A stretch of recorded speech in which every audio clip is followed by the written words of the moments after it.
puji nama Tuhan, selamat pagi, shalom. Apa kabarnya? Diberkati Tuhan luar biasa, amin. Saya senang, kami senang Gereja Zion Church of Christ bisa menyambut kehadiran Bapak Ibu Saudara.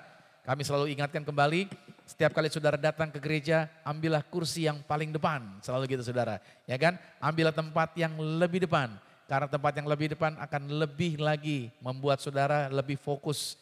Biarlah kursi-kursi yang di belakang buat mereka yang datang terlambat atau juga buat opa, buat oma, buat orang-orang hamil dan lain sebagainya. Agar mereka bisa lebih mudah bila mana mereka ingin ke kamar kecil dan lain sebagainya. Nah saudara kasih Tuhan, di sepanjang 2024 terus saya berdoa buat saudara. Keajaiban-keajaiban Tuhan terus terjadi bagi kehidupan Anda. Apapun situasinya, apapun tantangannya, apapun perubahannya, saya percaya bahwa sampai hari ini Tuhan tetap melakukan keajaibannya bagi setiap kita. Itu sebabnya makanya 2024 terus kita akan berbicara mengenai keajaiban-keajaiban Tuhan.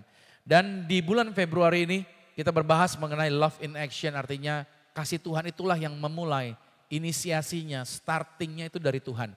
Tuhanlah yang menjangkau dengan kasihnya, Tuhanlah yang memberikan anugerahnya, Tuhanlah yang memberikan kemurahannya buat kita. Itu sebabnya kenapa orang Kristen itu hidup di dalam kasih, kenapa orang yang percaya Yesus itu tidak bisa kalau tidak mengasihi, karena Tuhannya telah terlebih dahulu mengasihi dia. Dan saudara boleh siapkan catatan saudara untuk judul khotbah di hari Minggu ini. Judul yang akan disampaikan berbicara mengenai rendah hati membuka kasih karunia berlimpah-limpah. Saya percaya Tuhan tidak ingin memberkati biasa-biasa. Saya percaya Yesus ingin memberikan kelimpahan. Tetapi ada satu bagian yang harus kita yakini untuk bekerja sama. Yaitu Tuhan mau agar kita hidup dalam kerendah hatian. Itu sebabnya judul yang kita bahas hari ini adalah rendah hati. Yaitu membuka kasihnya yang berlimpah-limpah. Mari kita lihat di dalam Yakobus pada pasal 4. Pada ayat yang pertama sampai dengan ayat yang ke-10 saya bantu bacakan buat saudara di dalam firman Tuhan ini. Dari manakah datangnya sengketa dan pertengkaran di antara kamu? Dari mana semua persoalan yang terjadi? Jadi Tuhan itu ngomongnya dari akarnya dulu. Bukankah datangnya dari hawa nafsumu yang saling berjuang di dalam tubuhmu? Kamu mengingini sesuatu, tetapi kamu tidak memperolehnya. Lalu kamu membunuh, kamu iri hati, tetapi kamu tidak mencapai tujuanmu. Lalu kamu bertengkar dan kamu berkelahi. Kamu tidak memperoleh apa-apa. Karena kamu tidak berdoa. Atau mungkin juga kamu berdoa, tetapi kamu tidak menerima apa-apa juga. Karena kamu salah berdoa. Sebab yang kamu minta itu hendak kamu habiskan untuk memuaskan hawa nafsumu. Hai kamu orang-orang yang tidak setia, tidakkah kamu tahu bahwa persahabatan dengan dunia adalah permusuhan dengan Tuhan? Jadi barang siapa hendak menjadi sahabat dunia ini, ia menjadikan dirinya musuhnya Tuhan. Janganlah kamu menyangka bahwa kita suci tanpa alasan berkata roh yang ditempatkan Allah di dalam diri kita diingininya dengan cemburu. Tetapi kasih karunia yang dianugerahkannya kepada kita lebih besar daripada itu. Saya highlight di sini kasih karunia yang dianugerahkannya. Karena itu Tuhan katakan Allah menentang orang yang congkak tetapi mengasihani orang yang rendah hati. Ayat 7-nya. Karena itu tunduklah kepada Allah, lawanlah iblis, maka dia akan lari daripadamu. Mendekatlah kepada Allah dan dia akan mendekat kepadamu. Tahirkanlah tanganmu, hai kamu orang-orang berdosa. Dan sucikanlah hatimu, hai kamu yang mendua hati. Sadarilah kemalanganmu, berduka cita dan merataplah. Hendaklah tertawamu, kamu ganti dengan ratap dan sukacitamu dengan duka cita. Ayat yang ke-10, bersama-sama dengan saya. 3, 2, ya. Rendahkanlah dirimu di hadapan Tuhan dan dia akan meninggikan dirimu. Ini menarik. Ini menarik. Prinsip kerjanya Tuhan, cara kerjanya kerajaan Tuhan itu berbeda dari sistem dunia. Kerajaan Tuhan itu saudara diatur oleh hukum-hukum dan prinsip-prinsip yang sama sekali berbeda dengan hukum-hukum dan prinsip-prinsip dunia. Itu sebabnya hasil yang akan kita dapatkan juga berbeda. Karena bila lihat baik-baik, rendahkanlah dirimu di hadapan Tuhan dan hasilnya dia akan meninggikan kamu. Nah saudara kasih Tuhan, kalau dunia ini ketakutan, ngeri dengan berita-berita serta prediksi-prediksi dunia, sebaliknya kerajaan Tuhan justru tenang, kerajaan Tuhan damai sejahtera. Saat dunia terhuyung-huyung mabuk seperti orang mabuk gitu ya, dalam krisis keuangan mereka ketakutan, dunia tersandung dengan pergolakan politik. Lalu apa yang terjadi dengan kerajaan Tuhan? Kerajaan Tuhan malahan makmur dan aman-aman saja. Saya menjumpai banyak anak-anak Tuhan tidak bisa menikmati benefit yang sesungguhnya yang Tuhan sediakan. Dikarenakan apa? Mereka lebih memilih hukum serta prinsip-prinsip yang tidak sesuai dengan kerajaannya Tuhan. Bagaimana mungkin berkat kesalehan itu dapat terjadi di dalam kehidupan kita kalau kita tidak bekerja sama dengan prinsip-prinsipnya Tuhan. Makanya kitab Yakobus ini mengajarkan setiap kita bahwa untuk menerima segala sesuatu yang baik yang Tuhan telah sediakan. Caranya adalah apa? Dengan cara kita merendahkan diri di hadapan Tuhan. Ya kan? Makanya ayat yang ke-6 berkata apa? Tuhan menentang orang yang congkak, tetapi mengasihani orang yang rendah hati. Kita merendahkan diri sebenarnya pada saat kita mempercayai, pada saat kita menerima bahwa satu-satunya keselamatan hanya melalui apa yang Yesus telah lakukan untuk kita dan bukan apa yang kita lakukan untuk Dia. Jadi pada waktu kita mengakui semua yang kita miliki adalah pemberian dari Tuhan bukan karena kekuatan kita. Pada waktu kita mengakui bahwa satu-satunya penyelamat saya yang menjaminkan hidup saya cuma Tuhan Yesus, berarti Anda hidup di dalam kerendahan hati. Dan saudara, Tuhan ingin agar Anda hidup dalam kerendahan hati. Nah, kerajaan Tuhan itu adalah kerajaan kasih karunia. Sama-sama dengan saya bilang begini, kerajaan Tuhan adalah kasih karunia. Oke, kerajaan Tuhan adalah kasih karunia. Artinya begini, seluruh dirinya Tuhan, seluruh miliknya Tuhan yang ditawarkan kepada kita bukanlah berdasarkan usaha kita. Dan sebenarnya memang kita tidak layak untuk menerimanya. Nah, memang banyak orang mendefinisikan kasih karunia itu sebagai perkenanan yang tidak layak untuk kita dapatkan. Betul, itu penjelasan seperti itu, betul. Tetapi penjelasan atau definisi tersebut belum lengkap. Kenapa demikian? Karena Tuhan atau memakai Alkitab ini memakai kata kasih karunia untuk menggambarkan banyak hal yang berbeda. Bukan cuman perkenanan Tuhan. Oke, kasih karunia itu dipakai dalam berbagai macam hal. Bukan cuman perkenanan Tuhan. Roma 12 ayat yang ke-6 berkata, demikianlah kita mempunyai karunia yang berlain-lainan menurut kasih karunia yang dianugerahkan kepada kita. Jika karunia itu adalah untuk bernubuat, baiklah kita melakukannya sesuai dengan iman kita. Jika karunianya untuk melayani, baiklah kita melayani. Jika karunia untuk mengajar, baiklah kita mengajar. Jika karunia untuk menasihati, baiklah kita menasihati. Siapa yang membagi-bagikan sesuatu, hendaklah ia melakukannya dengan hati yang ikhlas. Siapa yang memberi pimpinan, hendaklah ia melakukannya dengan rajin. Siapa yang menunjukkan kemurahan, hendaklah ia melakukannya dengan sukacita. Nah, saudara bisa melihat di sini. Rasul Paulus mengatakan bahwa kita harus memakai karunia-karunia kita. Oke, itulah yang disebut dengan kasih karunia tadi. Bagian-bagian ini dipercayakan buat kita. Kenapa? Karena kita disebut juga sebagai pengurus yang baik dari bermacam-macam kasih karunia Allah. Bahkan Petrus di dalam 1 Petrus 4 pada ayat yang ke-10, dia berkata, layanilah seorang akan yang lain sesuai dengan karunia yang telah diperoleh tiap-tiap orang. Sebagai apa sama-sama? Pengurus yang baik. Dari apa? Kasih karunia Allah. Pengurus yang baik dari semua pemberian Tuhan tadi. Jadi kata kasih karunia menggambarkan bukan hanya perkenanan Tuhan yang tidak layak kita dapatkan. Tetapi juga kasih karunia berbicara mengenai kemampuan, pengurapan dan kuasanya yang bekerja di dalam hidup kita. Berarti kasih karunia juga berbicara mengenai kemampuan, pengurapan dan kuasa Tuhan yang bekerja di dalam diri kita. Dengan kata lain, kasih karunia adalah segala sesuatu yang baik yang semuanya berasal daripada Tuhan. Amin. Jadi kalau ngomong kasih karunia bukan cuma hidup saya karena Tuhan, hidup saya di perkenanan Tuhan dan lain sebagainya. Betul. Tapi bicara kasih karunia juga adalah sebuah hal yang harus kita pelihara. Yang harus kita jalani dan kita sadari akan apa yang Tuhan sediakan sangat berlimpah sebenarnya buat kita. Dan syaratnya untuk menerima kasih karunia yang berlimpah-limpah adalah dengan cara hiduplah dalam kerendahan hati. Saya tidak bisa ngomong yang lain. Sebab berkat yang datang dari Tuhan itu terhubung dengan prinsip dan hukum-hukumnya Tuhan. Saya mau mengajak setiap kita untuk melihat kembali apa yang Yakobus katakan.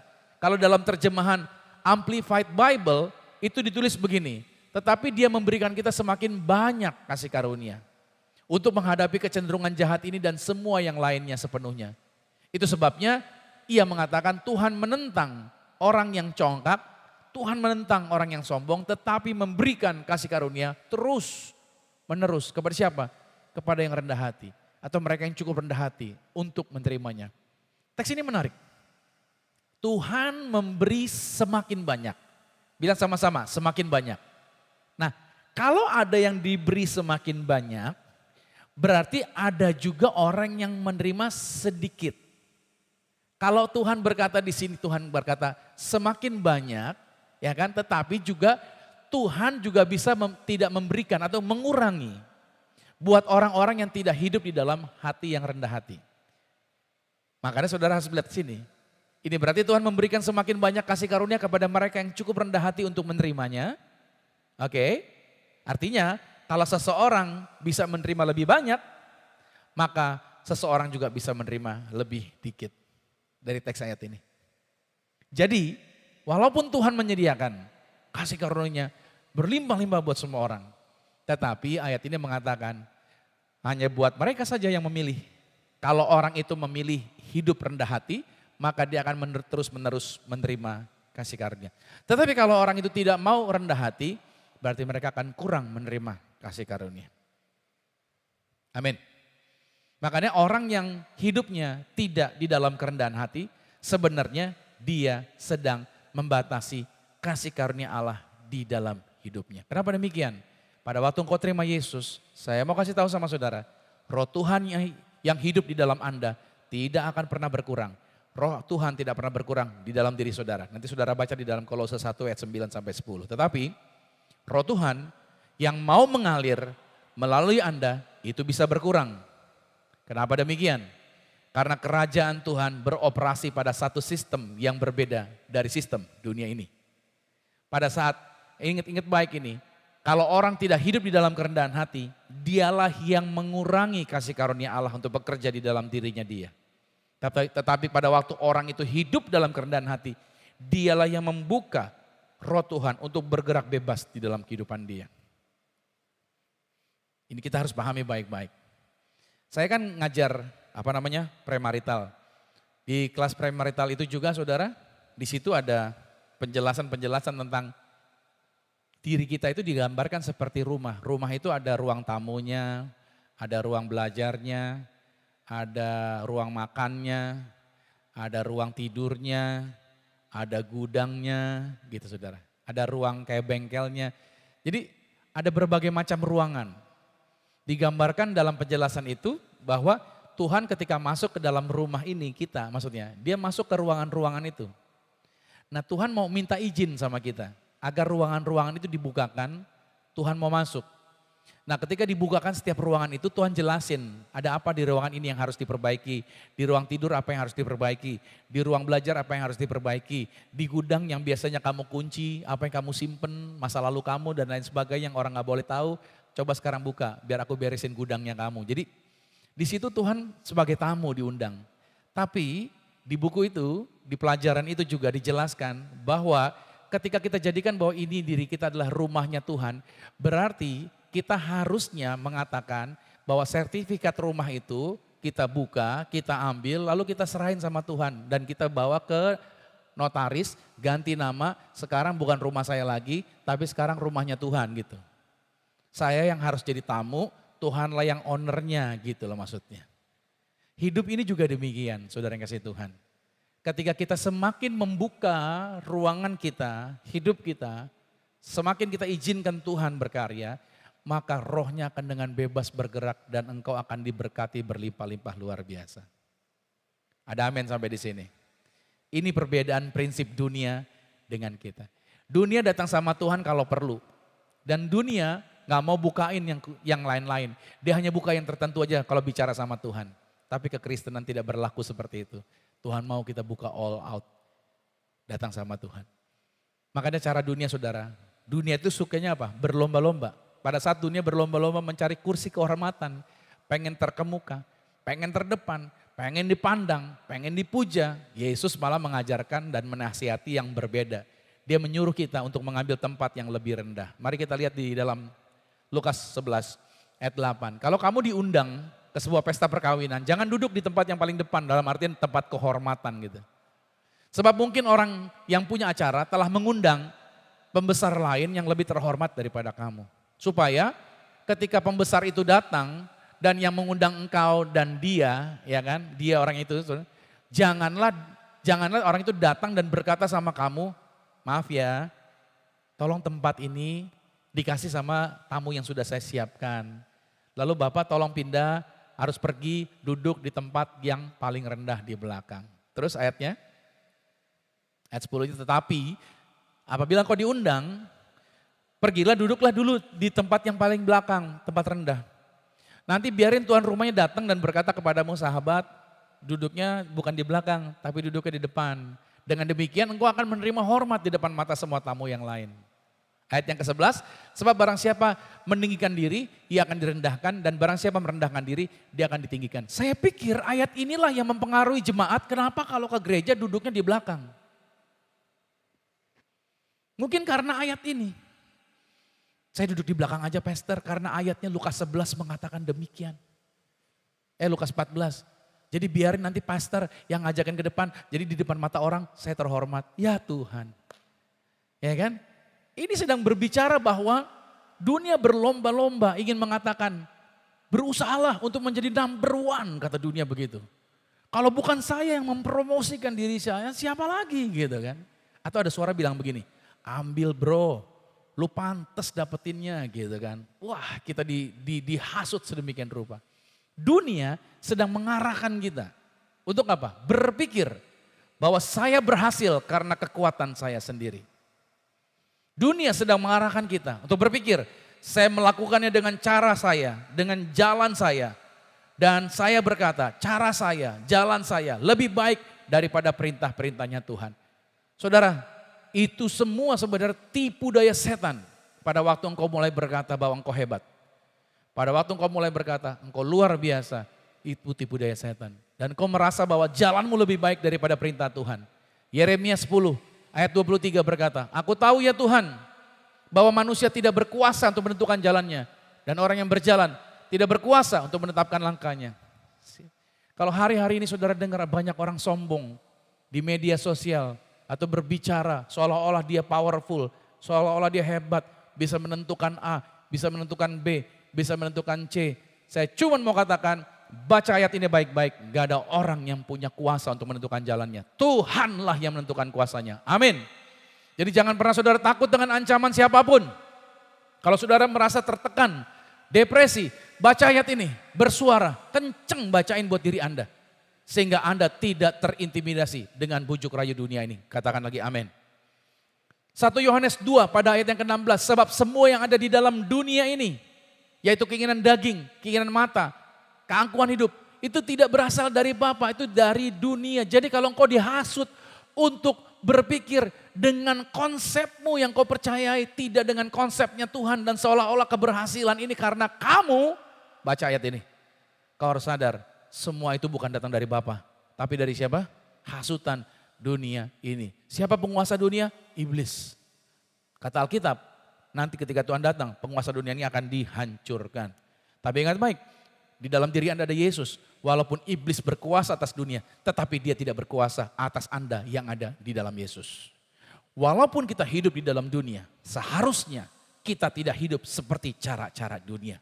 Yaitu tanpa mau bergantung pada Yesus. Saya dorong semua yang hadir hari ini, mari hiduplah bergantung sama Yesus.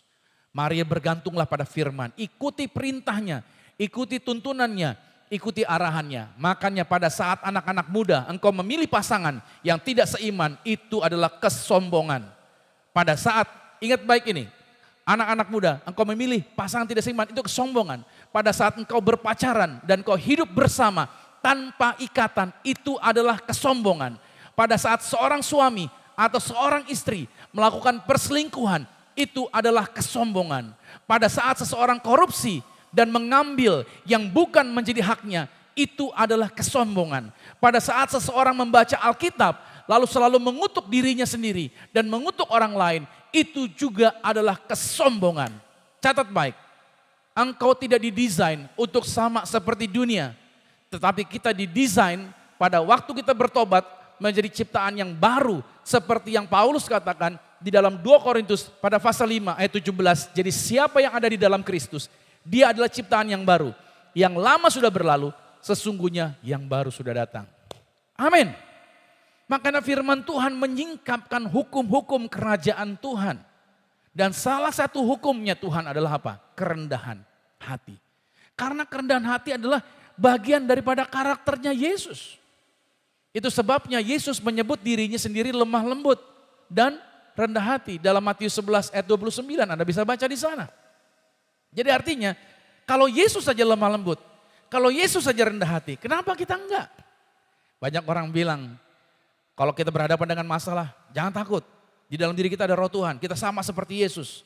Di mana setan takluk sama Yesus, kita juga bisa menang sama setan. Sama seperti Yesus, kita juga pasti bisa. Betul, tapi pada waktu diarahin, ayo lemah lembut, ayo rendah hati.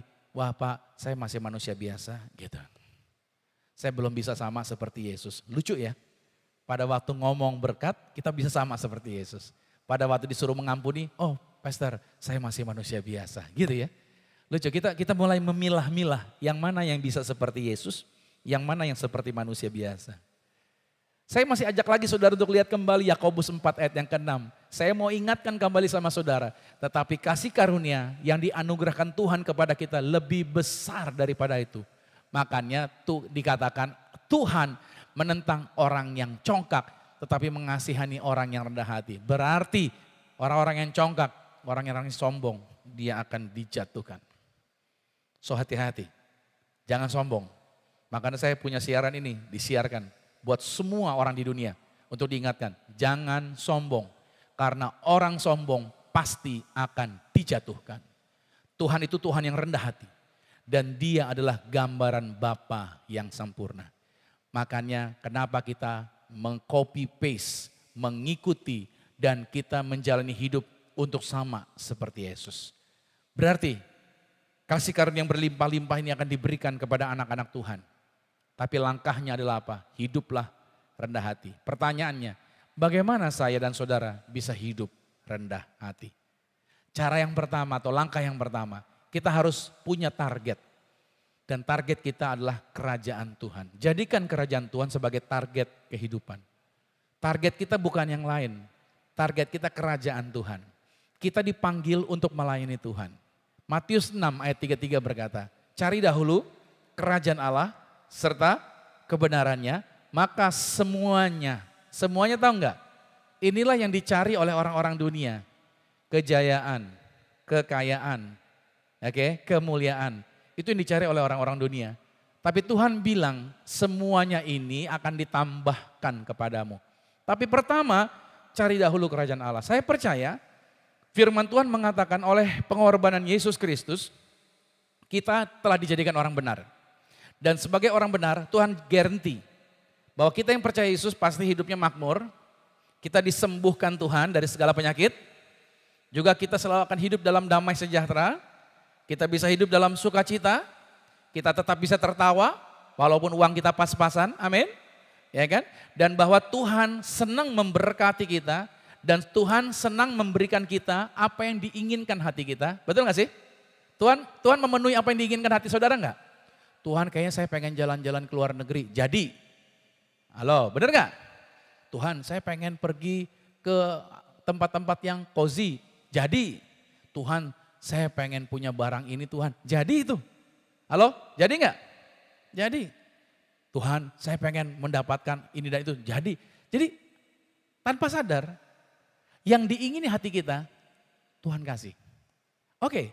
Semua itu adalah berkat yang Tuhan sediakan buat orang percaya. Tetapi saya mau kasih tahu sama saudara, jangan kejar itu. Itu efek sampingnya, jangan itu jadi targetnya. Jangan jadikan alasan berkat-berkat yang datang dari Tuhan ini untuk kita datang mengasihi, untuk kita melayani Tuhan. Jangan engkau mengasihi Tuhan karena berkatnya.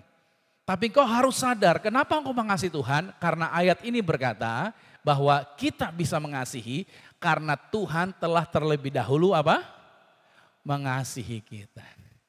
Kenapa kita bisa melayani? Bukan karena berkatnya. Tapi saya dan saudara dipanggil untuk melayani karena di dalam Mazmur pada pasal 100 mengatakan buat setiap kita bahwa kita ini adalah ciptaannya Tuhan. Dialah yang menjadikan kita, punya dialah kita. Jadi kenapa kita mau melayani Tuhan? Bukan karena berkat, tapi karena saya diciptakan sama Dia. Karena bukan saya yang punya diri saya, tapi Tuhan yang punya diri saya. Saudara paham sampai di sini? Kalau saudara mau hidup rendah hati, caranya ini. Targetmu kerajaan Tuhan, bukan berkat Tuhan. Kita terkadang lupa bahwa Tuhan sudah memenuhi kebutuhan jasmani kita pada saat kita mencari kerajaan Allah terlebih dahulu. Saya bersama istri sampai hari ini tetap sehat. Walaupun hidup kami tidak mudah. Banyak tantangan pergumulan yang kami jalani pada saat membangun pelayanan ini. Nggak gampang saudara. Tapi sampai hari ini saya nggak sakit kepala. Istri saya juga tidak sakit kepala. Rambut saya tidak jadi putih. Kami berdua tetap sukacita. Hubungan kami suami istri tetap fine dan berjalan dengan baik. Saya bisa menjalani semuanya dengan bahagia dan saudara bisa melihat kami bisa tersenyum, kami bisa tetap sehat. Di saat kami datang ke rumah sakit mendoakan berbagai macam orang sakit. Kemarin kami dapat kabar rumah sakit lagi penuh. Banyak anak-anak kecil yang sakit dan lain sebagainya, kena demam, batuk, whatever. Tapi sampai hari ini saya bersama istri, bersama anak saya tetap sehat sempurna. Halo, kita suka kurang berterima kasih. Padahal Tuhan sudah memberkati kita dengan luar biasa. Amin. Makanya saudara pahami, berkat itu datang sebagai hasil sampingan. Bukan utama, sampingan. Dari apa? Dari melayani Tuhan. Sometimes ketika saya berhadapan dengan masalah, saya pikir gini, Tuhan selesaiin dulu masalah saya, baru saya pelayanan lagi. Tapi tahu nggak? Tuhan bicara terus sama istri saya bilang gini, jalan terus saja, jalan terus saja. Pelayanan jangan berhenti, pelayanan jangan kendor. Terus layanin, terus layanin. Biarin ada masalahnya, nggak apa-apa. Yang ini jalan terus. Jangan karena ada masalahnya, kamu berhenti. Bukan karena ada berkatnya baru kamu jalan. Nah ini, ayat ini diajarin. Saya harus kejar Tuhannya, bukan kejar berkatnya. Terus pelayanan, terus lakukan bagian tersebut. Karena berkat itu adalah efek samping. Jadi saya menyadari, oh iya ya. Dan saya diingatkan kembali bahwa kita ini adalah tamu di dunia ini. Kita ini bukan menjadi orang yang merasa nyaman, makanya kita diingatin harusnya kita sebagai anak Tuhan. Jangan pernah merasakan dunia ini sebagai rumah Anda. Harusnya saudara sadari bahwa di dunia ini kita cuman sebagai penumpang atau orang asing. Dunia ini bukan rumah kita. Kita semua harus sampai taraf level ini.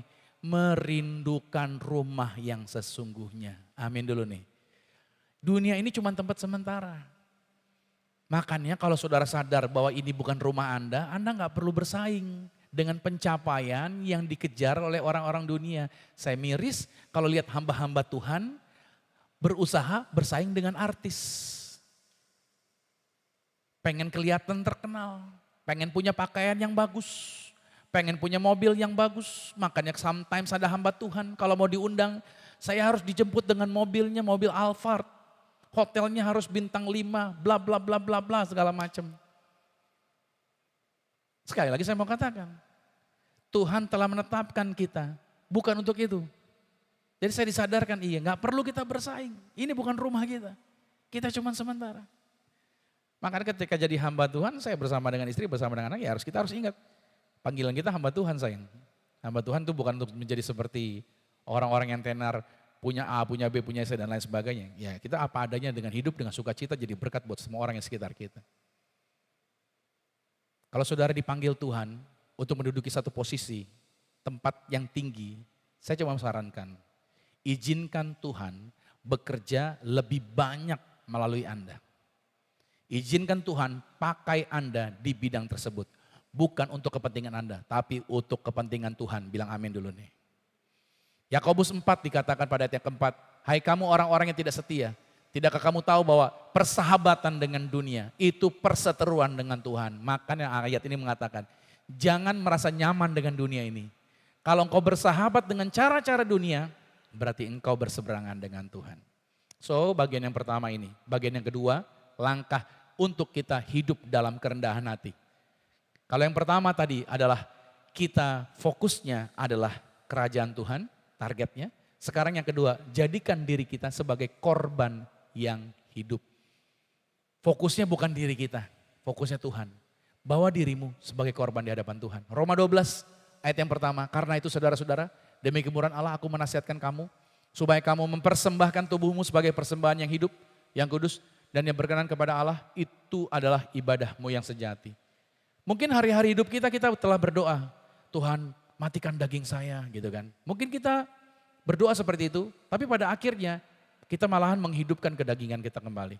Kita mungkin telah mengakui dosa-dosa kita, lalu kita berdoa agar Tuhan memakai kita dan tanpa menyadari bahwa sebenarnya kita sedang membuang-buang waktu saat teduh dengan hanya fokusnya, doanya tentang diri kita sendiri. Nah seharusnya yang kita lakukan adalah kita belajar mengalihkan fokus pada diri kita dan kita mulai mengarahkan diri kita untuk kita bawa menjadi korban yang hidup. Kita harusnya membawa diri kita hanya untuk Tuhan. Pengorbanan diri itu memang sulit. Karena pengorbanan diri itu saudara, itu kita mulai mengalihkan pandangan kita bukan kepada kita, tapi kepada pribadi yang di luar kita. Fokusnya bukan diri kita lagi. Makanya di dalam rumah tangga itu berkorban.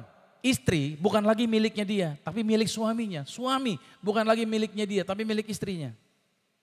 Dalam rumah tangga itu berkorban. Istri gak boleh mikirin tentang dirinya, suami gak boleh mikirin tentang dirinya. Dia mulai memikirkan tentang pasangannya.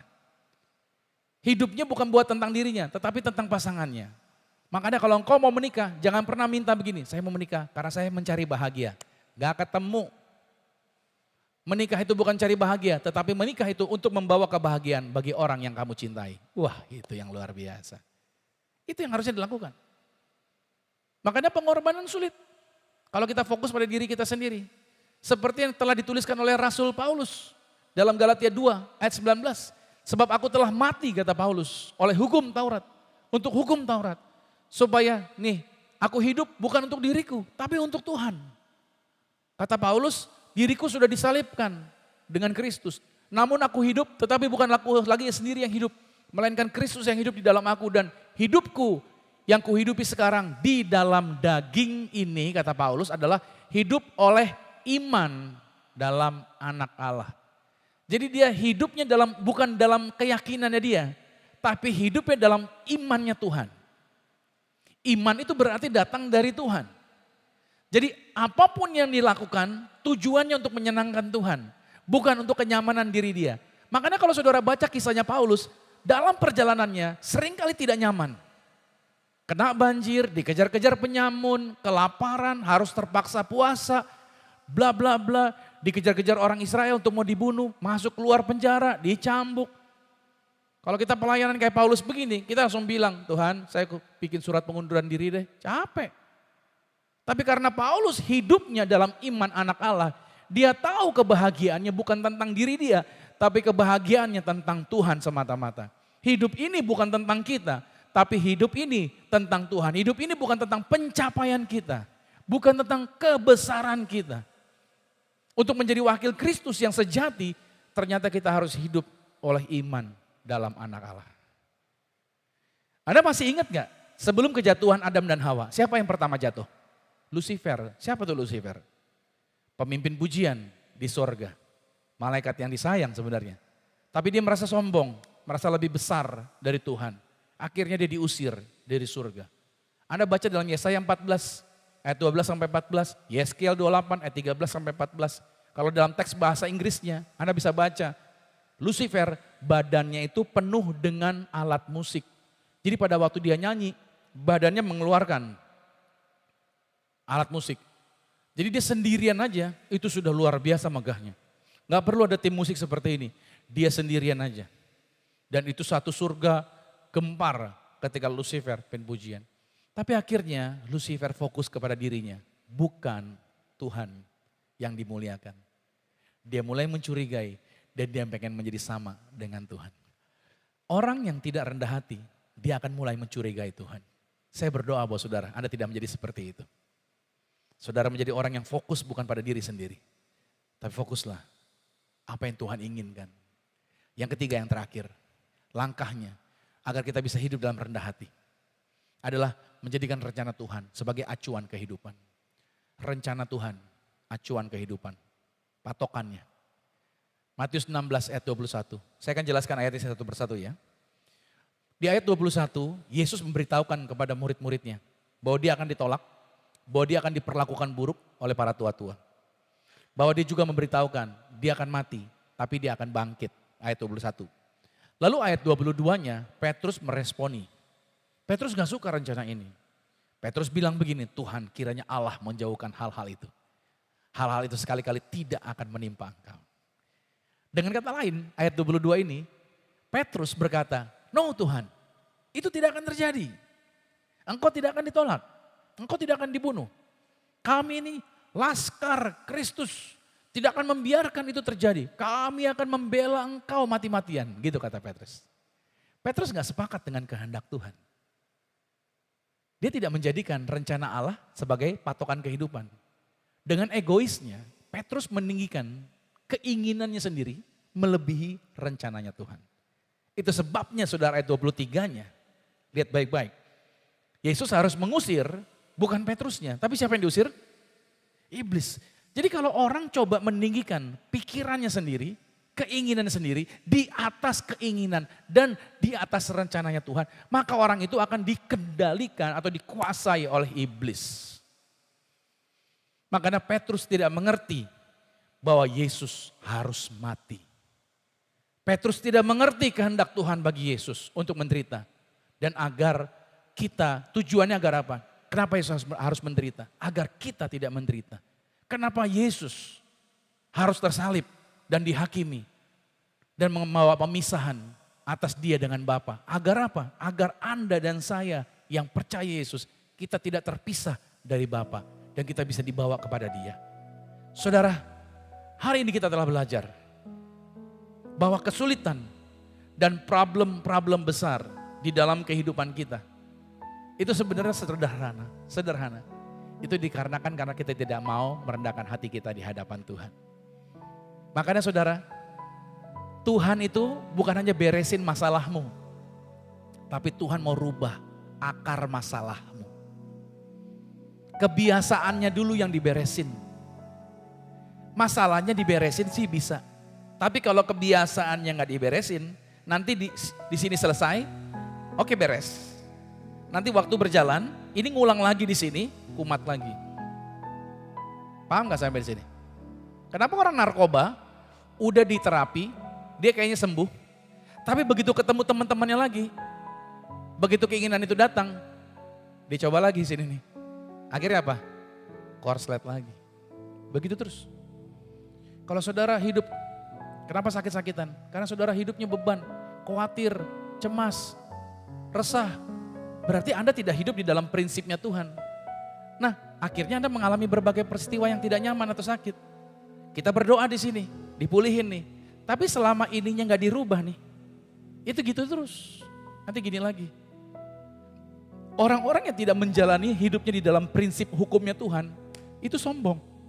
Tuhan gak suka orang sombong. Kita harus sadari, orang-orang congkak itu akan dijatuhkan.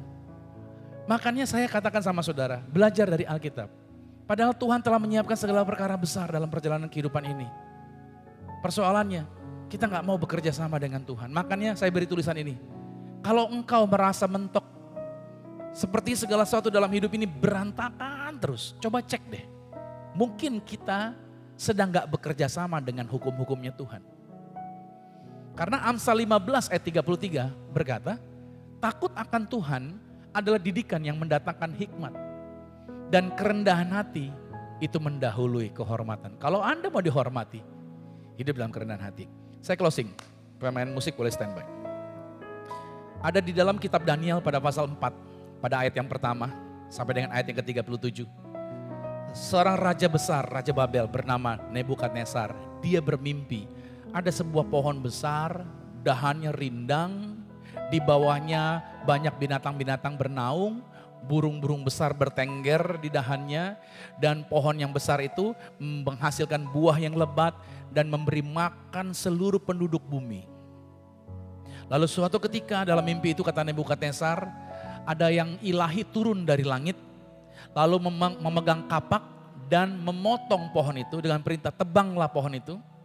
Maka pohon yang besar itu yang memiliki buah yang banyak runtuh, terpotong, dan hilang. Lalu tinggallah tunggulnya saja, akar bawahnya, lalu dirantai dengan rantai tembaga. Apa maksudnya kata Nebukadnezar? Dia bertanya sama Daniel. Dan Daniel menjawab, ya Tuanku Raja, itu mimpi adalah Tuhan sedang memberitahukan pohon besar itu adalah Tuanku Raja Nebukadnezar. Tetapi karena kesombongan raja yang merasa engkau berkuasa atas dunia, yang merasa bahwa engkau lah yang memberi makan orang-orang di dunia ini, dan engkau tidak menyadari semua itu datangnya dari Tuhan, maka Tuhan memangkas engkau dari jabatan rajamu. Sehingga engkau akan dibuang ke hutan. Engkau akan hidup dari rumput makan sama seperti binatang engkau hidup. Dan itulah yang akan terjadi sampai 7 tahun. Embun akan membasahi pundakmu sama seperti binatang. Setelah engkau sadar, barulah Tuhan akan mengembalikan lagi kedudukanmu ya Tuanku Raja. Itu peringatan yang diberikan oleh Daniel. Nebukadnezar tidak bertobat. Dia tetap menyombongkan dirinya. Dia tetap merasa bahwa dia raja yang hebat, dia raja yang hebat. Satu ketika apa yang dia mimpikan terjadi. Hari itu Nebukadnezar mendadak gila. Lalu dia berupa seperti binatang. Lalu dia lari ke hutan. Kukunya panjang, makannya bukan makanan orang. Betul seperti mimpinya, dia makan rumput seperti yang Daniel ceritakan. Dan itu berjalan 7 tahun. Akhirnya saudara, dalam Daniel 4 pada ayat 34 dan ayat yang ke-37. 2 ayat ini menjelaskan sampai Nebukadnezar ngaku bahwa semuanya datang dari Tuhan. Dia mengakui Tuhan, dia meninggikan Tuhan, dia memuliakan Tuhan, barulah kedudukannya dikembalikan lagi. Ini memberikan gambaran, jangan pernah merasa kita hebat. Semua kehebatan, semua kejayaan, semua itu hanya pemberian daripada Tuhan Yesus Kristus. Ada amin. Dan orang-orang yang rendah hati, dialah yang akan menerima kehormatan dan kemuliaan dari Tuhan. Kasih tepuk tangan yang luar biasa buat Tuhan Yesus Kristus. Saya berdoa buat saudara semua, biarlah saudara menikmati berkat ini. Biarlah saudara menyadari akan anugerah ini. Biarlah saudara menyadari bahwa Tuhan ingin memberikan Anda kelimpahan. Syaratnya adalah ayo hidup dalam kerendahan hati. Mari kita berdoa, mari kita hampiri Tuhan. Tuhan, terima kasih buat firman Tuhan yang kami terima. Selama ini sering kami sadarnya adalah kami bisa karena kami mampu. Kami berhasil karena kami punya teman ini, kami punya teman itu. Kami hebat karena kami punya otak yang cerdas dan lain sebagainya. Kami suka lupa siapa yang memberikan itu semua buat kami. Kami seringkali tidak mengarahkan fokus kami kepada Engkau Tuhan. Hari ini kami diingatkan untuk kami menanggalkan segala kesombongan. Kalau kami tidak berjalan di dalam prinsip ataupun hukumnya Tuhan, berarti kami menentang Tuhan. Orang yang menentang Tuhan adalah orang-orang yang angkuh. Dan Alkitab berkata Tuhan tidak suka orang yang congkak. Tuhan menjatuhkan orang yang meninggikan dirinya. Kami belajar kalau Lucifer dibuang dari surga karena kesombongannya. Hari ini kami diingatkan untuk kami belajar menjadi orang yang rendah hati. Ketika kami belajar menjadi orang yang rendah hati, maka kami percaya berkat itu datang berlimpah-limpah atas kehidupan kami. Tuhan tidak akan pernah tahan berkatnya. Tuhan tidak akan kurang-kurangin berkatnya. Tuhan mau kuasanya bekerja di dalam diri kami berlimpah-limpah. Maka aku berdoa, semua yang hadir hari ini dijumpai. Semua yang hadir hari ini diubahkan. Semua yang hadir hari ini mengerti kebenaran. Dan mereka dimampukan untuk praktekkan firman Tuhan. Makasih Tuhan buat firman Tuhan yang kami terima. Kami percaya jaminan berkat pertolongan Tuhan itu berlimpah bagi hidup kami. Aku selesai menyampaikan firman, tapi Roh Kudus tidak pernah berhenti. Teruslah berbicara, teruslah menguatkan, teruslah mengarahkan dan mengingatkan anak-anak Tuhan untuk berjalan di dalam prinsip dan hukum-hukumnya Tuhan. Terpujilah namamu Bapa, dalam nama Yesus Kristus. Haleluya. Kita semua diberkati sama-sama katakan, amin. Kita kasih tepuk tangan yang meriah bagi Tuhan Yesus Kristus. Haleluya. Puji nama Tuhan. Seberapa kita diberkati Tuhan? Ya, kabar sukacita yang luar biasa yang sudah Pastor Romi Matulesi sampaikan. Biar Tuhan pakai lagi lebih dahsyat dalam pelayanannya Pastor. Dan kita percaya bahwa dengan kerendahan hati itu membuka kasih karunia Tuhan lebih lagi, berlimpah lagi dalam hidup kita. So, kita harus tetap rendah hati, tidak boleh sombong. Kita mau memiliki karakter Tuhan yaitu rendah hati, amin. Mari kita siapkan hati kita untuk kita boleh menerima tubuh dan darah Kristus.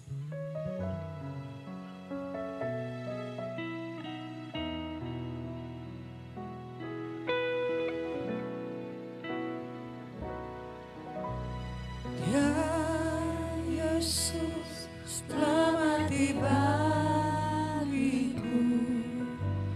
Dia Tuhan, selamatkan jiwaku. Bagi Dia pujianku tak dapat ku balas kasih-Nya. Dia angkatku jadi anaknya, beri damai di dalam hidupku. Bagi Dia sembahku, hanya Dia segala. Sama-sama kita mau bangkit berdiri. Kita mau katakan bagi Yesus, bagi Dia segala pujian, hormat serta syukur, kekal selamanya. Bagi Dia segala pujian, hormat serta syukur, selama-lamanya. Bagi Dia segala pujian, hormat serta syukur, kekal selamanya.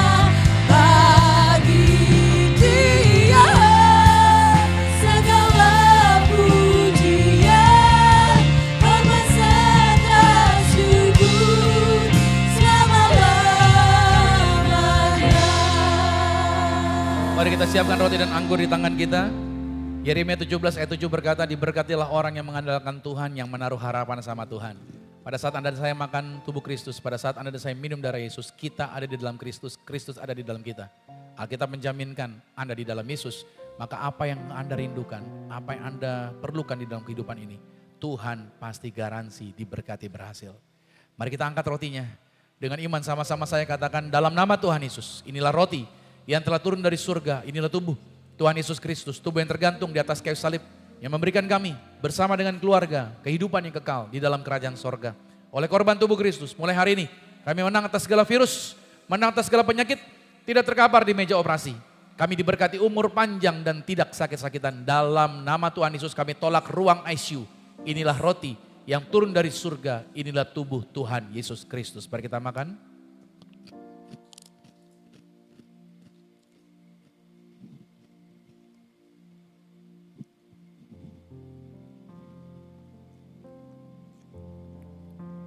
Mari kita angkat anggur ini.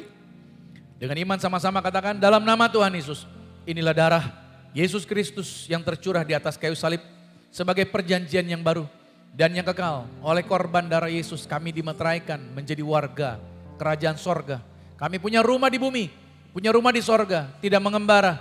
Dimanapun berdiri, berada melangkah, dijagai pasukan malaikat surgawi. Kami tolak santet, kuasa gelap, tuyul, dukun-dukun, roh-roh jahat, dihalau, dipatahkan. Kami punya iman, mulut kami diberkati, kata kalimat doa kami diberkati. Kami hidup di bumi sama seperti di sorga. Apa saja yang kami pegang, yang kami kerjakan di dalam karir, bisnis, proyek, usaha, studi, pelayanan kami diberkati lipat kali ganda dari berkat tertinggi yang pernah kami raih. Dalam nama Yesus, inilah darah Yesus Kristus. Mari kita minum darah Yesus.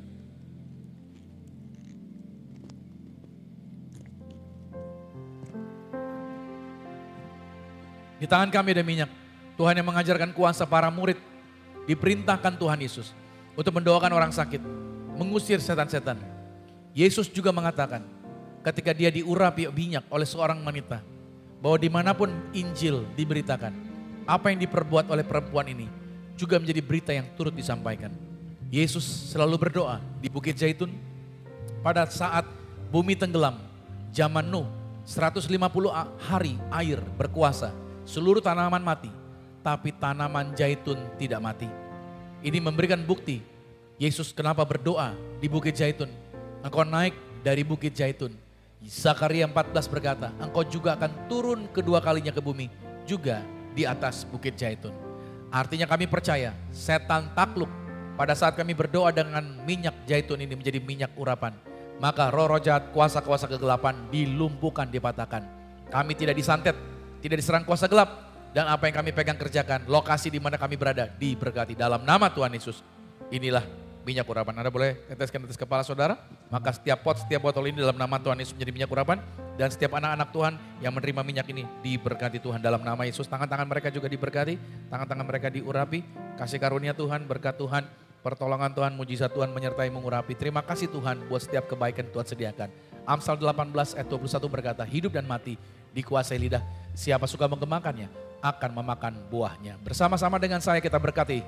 Saya diberkati, berkelimpahan, telah ditebus, telah diampuni, dibenarkan, diurapi, disempurnakan, diberi kuasa, hidup dalam kasih karunia, berharga, aman, sehat, penuh kemuliaan, fokus pada Yesus, disiplin, percaya diri, pandai cerdas. Saya diciptakan segambar dan serupa Yesus untuk menggenapi setiap panggilan dan tujuannya atas hidup saya di dalam nama Yesus. Amin. Kita beri tepuk tangan lagi bagi Tuhan Yesus Kristus. Sebagai ungkapan syukur kami Tuhan, kami akan bawa korban syukur, tangan-tangan mereka diberkati. Apa yang mereka korbankan, apa yang mereka persembahkan, Tuhan gantikan lipat kali, bahkan 100 kali ganda. Kasih karunia, berkat pertolongan mujizat Tuhan senantiasa menyertai dalam nama Tuhan Yesus Kristus. Haleluya. Amin. Silakan duduk kembali saudara. Di layar belakang ini ada beberapa sedikit pengumuman buat saudara bahwa sejak bulan Februari ini kita mulai menerapkan yaitu persembahan untuk pembangunan gereja. Karena kita gak bisa lagi pakai gedung ini sampai tahun depan saudara ya. Jadi artinya kita prepare setahun ini. Terus berdoa setahun ini kita akan bisa punya tempat gedung sendiri, bangunan sendiri. Makanya sekarang gereja punya nomor rekening untuk pembangunan gereja. Sekarang rekening kita ada 2, ada yang biasa untuk persembahan dan persepuluhan. Lalu yang kedua ini ada untuk pembangunan gereja dengan nomor yang berbeda, nomor rekening yang berbeda. Sama-sama BCA, sama-sama namanya Gereja Zion Church of Christ juga. Jadi kita sekarang punya 2 rekening. Jadi saudara boleh foto, saudara boleh, ini menjadi informasi buat setiap kita. Kalau saudara, kita berdoa buat gereja ini, karena kita nggak bisa terus pakai tempat ini saudara. Sudah ada arahan sebenarnya, kami cuma dikasih waktu 1 tahun ke depan. Jadi kita berdoa biarlah sampai 1 tahun itu gereja bisa sudah dapat tempat yang baru. Kita berdoa bila mana memang ada di daerah Kelapa Gading, puji Tuhan kita bisa dapatkan di tempat yang baru. Baik, mari kita bawa korban syukur kita bagi Tuhan. Allahku kan memenuhi keperluanku menurut kekayaan dan kemuliaannya. Allahku kan mencukupi kebutuhanku di dalam Yesus Tuhan. Tiada yang mustahil bagi Dia. Ajaib segala perbuatannya, segala perkara ku tanggung dalam Dia, di dalam kekuatan kuasa-Nya, di dalam kekuatan kuasa-Nya. Mari sama-sama kita bangkit berdiri Bapak Ibu Saudara. Allahku kan memenuhi keperluanku menurut kekayaan dan kemuliaannya. Allahku setiap kebutuhan Tuhan kami. Di dalam Yesus Tuhan. Tangan-tangan mereka diberkati, apa yang telah mereka korbankan digantikan ratusan lipat kali ganda. Jaminan berkat pertolongan Tuhan ada bersama mereka. Target di bulan Februari pasti tercapai. Kami berdoa dalam nama Tuhan Yesus, berkati bangsa kami yang telah menyelesaikan pesta demokrasi. Kami berdoa Tuhan tetap aman, damai, sukacita, semua pihak dengan legowo menerima hasil, dan biarlah perhitungan boleh berjalan dengan baik dan jujur, dan Indonesia dipersiapkan pemimpin yang sesuai dengan pilihan dan kehendaknya Tuhan. Terima kasih Tuhan Yesus Kristus, maka berkati Zion Church of Christ dalam persiapan pembangunan gedung yang baru, tempat yang baru. Kami percaya Tuhan sudah siapkan segala sesuatunya pasti yang terbaik. Jaminan Tuhan, pertolongan Tuhan ada bersama Zion Church of Christ. Maka tangan-tangan kami sudah diberkati dan kami serahkan setiap aktivitas sepanjang seminggu. Diberkati setiap karir, bisnis, usaha, proyek, bahkan keluarga yang ada di luar negeri diberkati Tuhan. Kalau ada anggota keluarga kami yang sedang kurang sehat, oleh bilur-bilur Yesus sudah disembuhkan. Dan aku berkati Tuhan, biarlah kasih karunia Tuhan senantiasa menyertai semua kami di dalam kemurahan. Saatnya kami akan pulang dan menerima berkat. Kekasih Kristus, aminkan berkat ini. Diberkatilah engkau di dalam usahamu, diberkatilah engkau di dalam pekerjaanmu, diberkatilah engkau di dalam segala aktivitasmu. Siapapun tinggal dengan engkau pasti diberkati. Keluargamu diberkati, orang tuamu diberkati, saudara-saudarimu diberkati, rumah tanggamu berbahagia. Terimalah berkat anugerah dari Bapa di surga, cinta kasih di dalam Yesus Kristus, kekuatan menghiburan di dalam kuasa Roh Kudus-Nya mengurapi mulai saat ini sampai nanti Tuhan datang kembali yang kedua kali menjemput Anda dan saya. Agar dimanapun keluargamu dan keluargaku berada, kita semua sama-sama menjadi warga sorga yang percaya, sama-sama katakan amin. Selamat hari Minggu, sampai jumpa minggu depan. God bless you.